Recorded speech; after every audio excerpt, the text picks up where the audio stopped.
God doesn't change, but he does have a calendar. And it's a rather big calendar. You know, there's dates on it like creating space and time, the era where dinosaurs roamed the earth and stopped roaming the earth,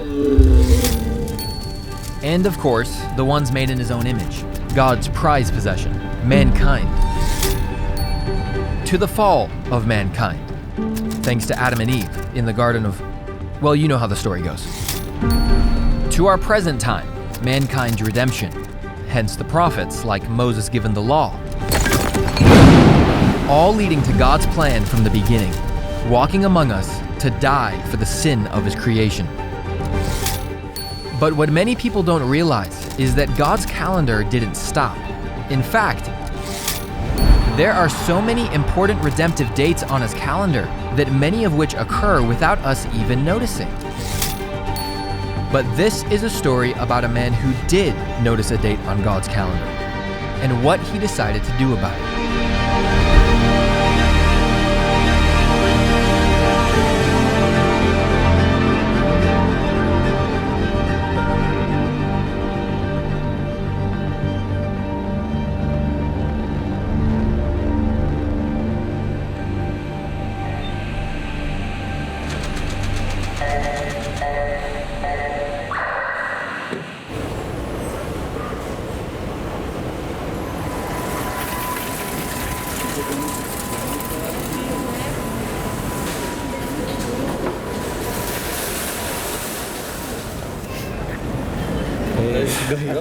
Hey, Good, you? Happy birthday. Thank you. Yeah. How you doing, man? Good, you? Happy birthday. Appreciate it. Thanks. Welcome, hey, Daniel. Good to see you, buddy.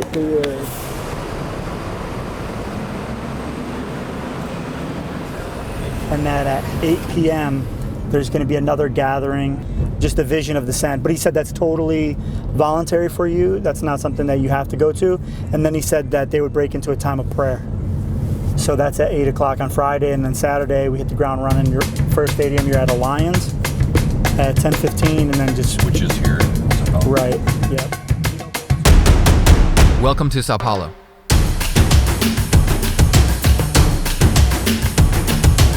Where the dining is more than fine. Where the police are dope. And where they take street art seriously.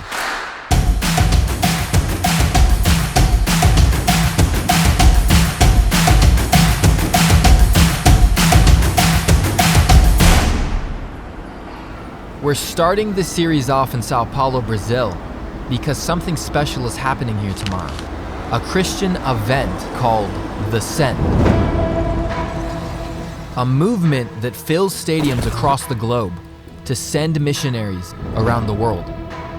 The first send that took place in Orlando packed a 65,000-seat stadium. 1, 2, 3.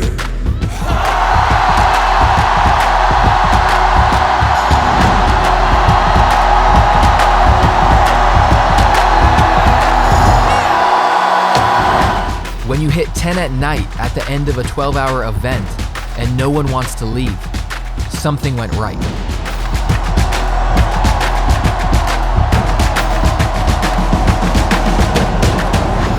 And with the success that they had in Orlando, they decided to be even more ambitious here in Brazil, because this event isn't just happening in one stadium, nor two stadiums, but 3 stadiums simultaneously across the country.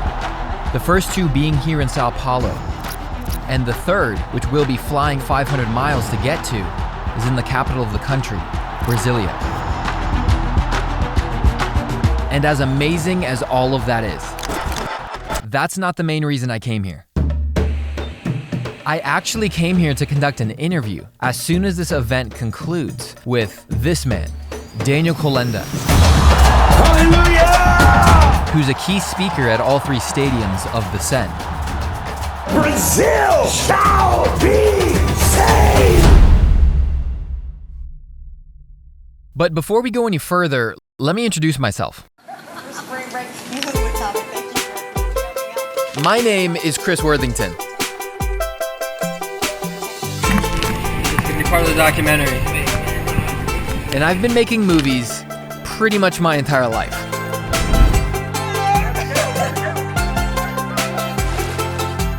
And long story short, I went from filming me and my friends trying to stay out of trouble in our hometown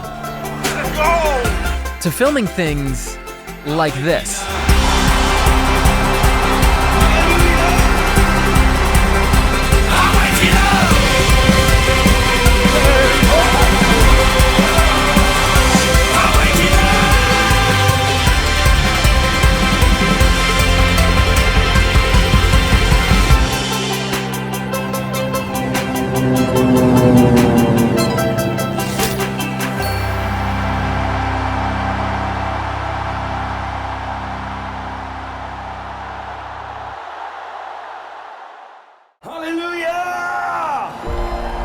The narrative that we hear all around us is that Christianity is dying, especially in Generation Z.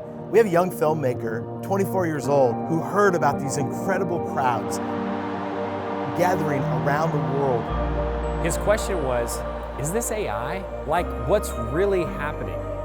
He literally got on a plane, flew across the world to see what God was doing. The first time I watched this, it was like I was introduced to a world I never knew existed.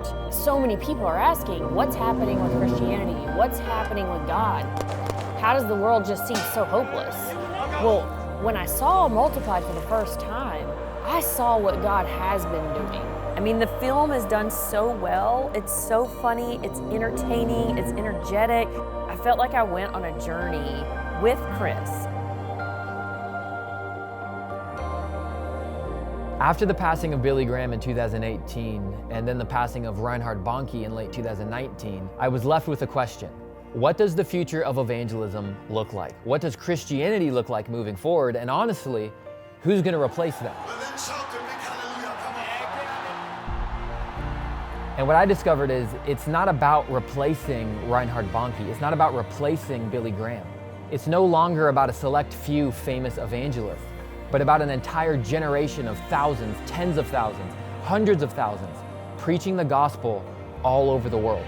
The Great Commission is not a suggestion. Jesus said, go into all the world and preach the gospel, which means we are all called to multiply. We are all called to plunder hell and populate heaven.